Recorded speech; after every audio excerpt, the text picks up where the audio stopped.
রাষ্ট্র সংস্কারের সুযোগের বিষয় নিয়ে জাতীয় ঐকমত্য কমিশনের সভাপতি অধ্যাপক আলী রিয়াজের সাথে জামায়াত ইসলামী প্রতিনিধি দলের বৈঠক চলছে এবং এই মুহূর্তে সেই বৈঠকের স্থলে আছেন আমাদের সহকর্মী মোহাইমিনুল খান অপু। আমরা যুক্ত হতে চাই অপুর সাথে।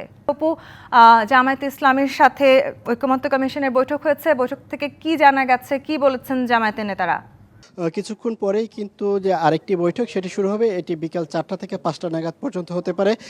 বিরতিতে জামায়াতে ইসলামের নায়েবে আমির ডক্টর তাহের তিনি কিন্তু এখানে এসে গণমাধ্যম কর্মীদের সাথে কথা বলেছেন। সেক্ষেত্রে তিনি যেটি বলছেন যে তাদের যে এই বৈঠক, সেই বৈঠকটা কিন্তু ফলপ্রসূ সফলের দিকেই যাচ্ছে।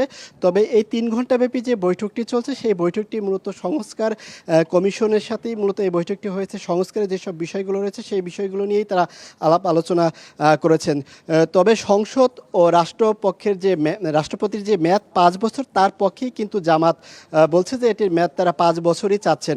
তো এর আগে সকাল 10টা 30-এর দিকে জামায়াত ইসলামের 10 সদস্যের একটি প্রতিনিধি দল ঐক্যমত্য কমিশনের সাথে বৈঠকে বসে এখানে জামায়াত ইসলামের নায়েবে আমির এবং জামায়াতে ইসলামের যে সেক্রেটারি অধ্যাপক মিয়া গোলাম পরোয়ার, তিনিও কিন্তু রয়েছেন এই বৈঠকটিতে।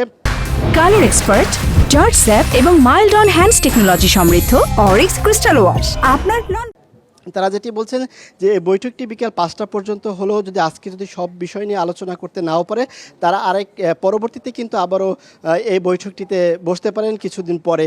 তবে আমরা জামাত ইসলামের সূত্র থেকে যে বিষয়টি জানতে পেরেছি যে অন্তত 40টির বেশি বিষয়ে তারা দ্বিমত পোষণ করেছেন এবং 36টি বিষয়ে তারা আংশিক মত প্রকাশ করেছেন। তো এইসব বিষয়গুলো নিয়েও কিন্তু তাদের সাথে আলাপ আলোচনা চলছে।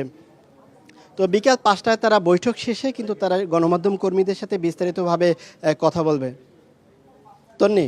জি অপু, ধন্যবাদ আপনাকে। দর্শক, আমাদের সহকর্মী মোহাইমিনুল খান উপযুক্ত হয়েছিলেন আমাদের সাথে, জামায়াত ইসলামের সাথে জাতীয় ঐকমত্য কমিশনের বৈঠক নিয়ে বিস্তারিত জানাচ্ছিলেন আমাদের।